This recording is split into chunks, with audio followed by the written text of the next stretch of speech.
Now let me invite Mridula to begin this session.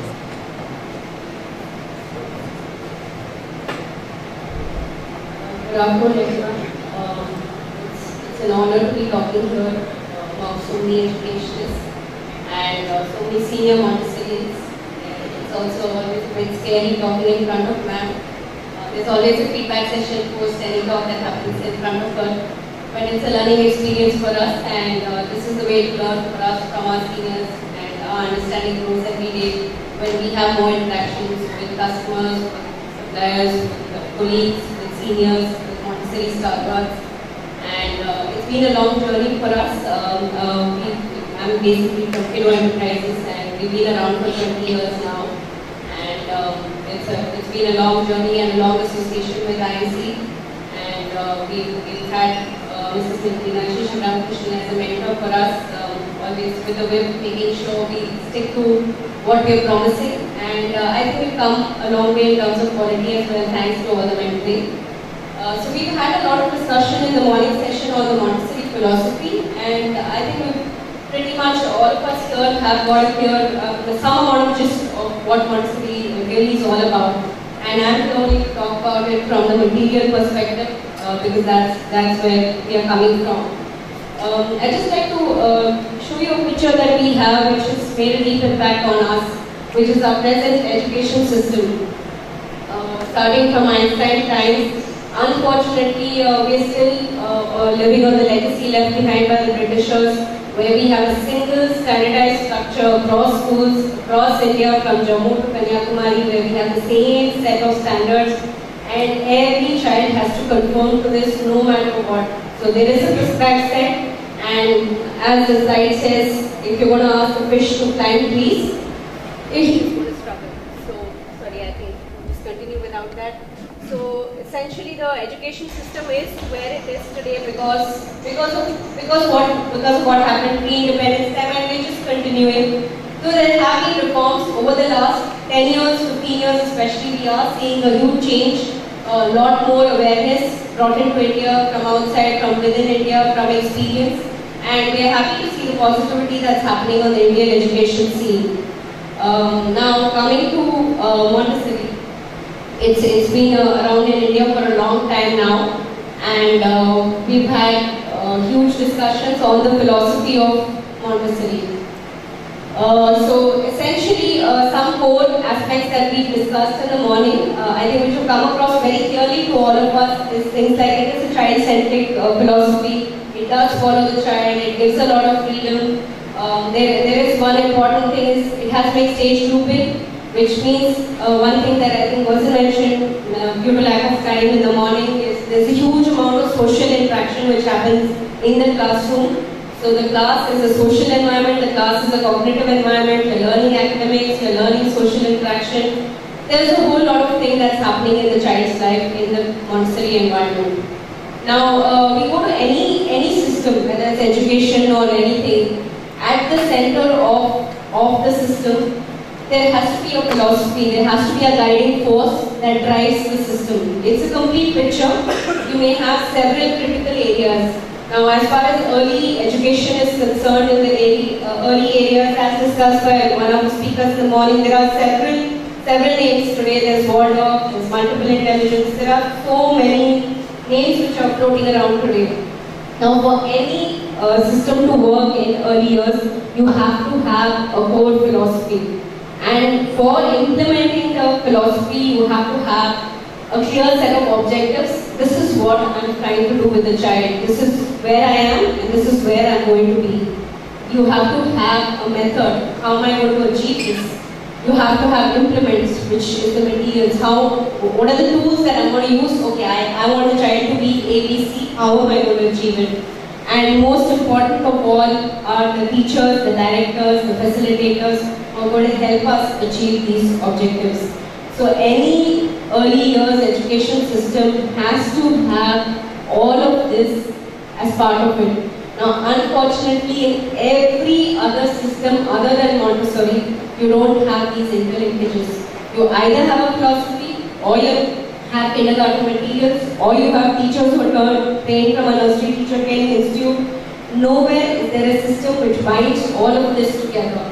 Montessori is the only early childhood program that has a guiding philosophy. Teachers are trained on the philosophy, on the materials, on the principles, on the objectives, on observation. The teachers are part of that system. You have materials which are being designed, which are not just something picked up from the market and said, okay, these are the 10 things, now let's use this and let's get started. No, Montessori is a pre-designed system, which means objectives were defined and materials were made based on those objectives. So if you look at any early years program today, there is a lack in one area or the other than Montessori. Montessori is a complete system which has all of this linked together, and it has gone through its trial and error. It's an established system, and we've been gifted that we have a system like this with us, and all we have to do is put in our efforts to make it work. So it's pretty much given to us on a platter, and it's up to us to make this whole system work. Now, there are certain properties, as Naveen was just mentioning. Montessori materials, a lot of misconception again. In earlier days, it used to be every Montessori is a preschool or every preschool is a Montessori.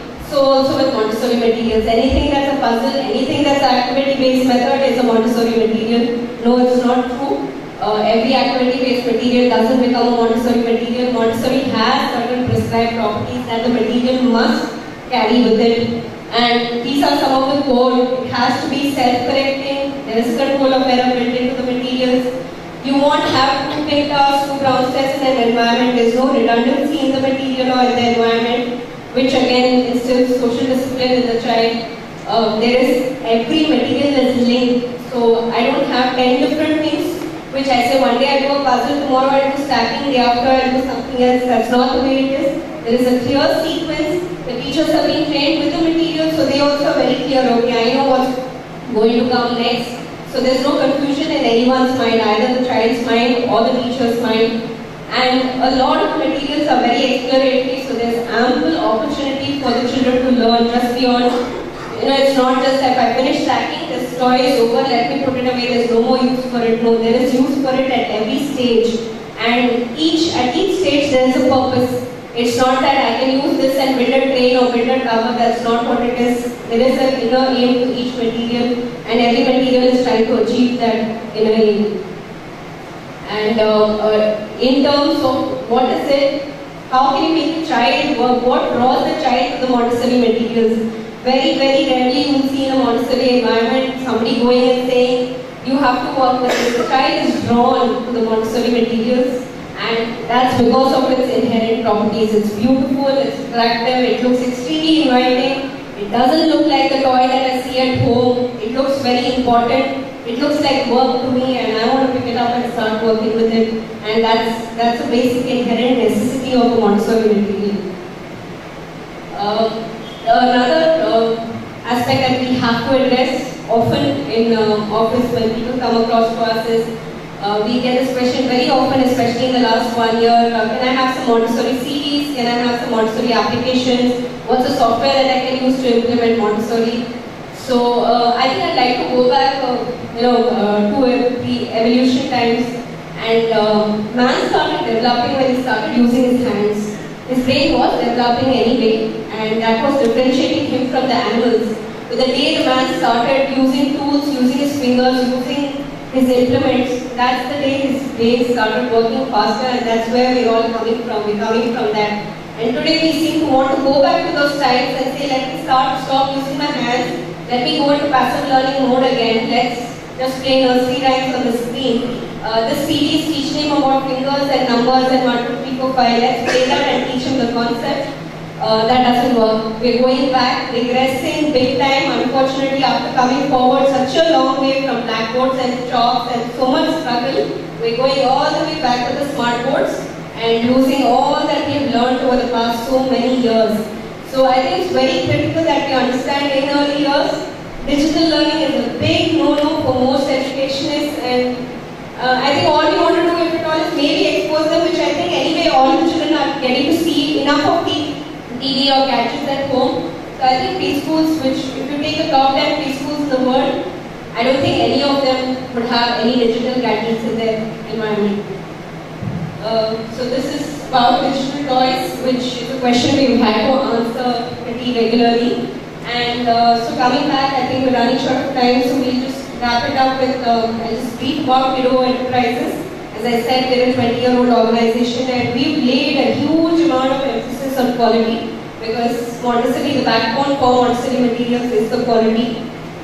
Yes, we have options where we can try to cut down costs and things like that, but end of the day, anybody who understands Montessori philosophy understands that everything comes at a price. So you want to do a complete Montessori environment, you want to run a proper environment, there will be certain setting up costs associated with it. And it's a lifetime setup. It's usually you won't find one. If you're well trained, typically we don't get maintenance costs from any environment. But if there is misuse, yeah, maintenance costs are going to be heavier. And if Montessori principles are followed, we find that people just invest once and don't come back to us for 10 years, 15 years, 20 years, sometimes even if they are careful with the materials. So it's important to understand what role quality has to play in the Montessori setup, what is different about Montessori as compared to the other methodologies, and if you want to do it, then you have to do it right. I don't think we have options about, as ma'am would often tell me, there is no 50% Montessori, it's either a Montessori or it's not a Montessori. So I think we strongly believe in that, and we are doing our best to see the Montessori movement grow in the country, and with whatever kind of support we would need to interlink people to make the movement get the movement forward. We are also looking for options to see what else can be done to help the movement grow. And we're happy to see that Kerala, North Kerala especially, has seen a phenomenal growth in the last few years, and we're hoping more of you will set up Montessori environments and will be part of the movement here. Thank you very much.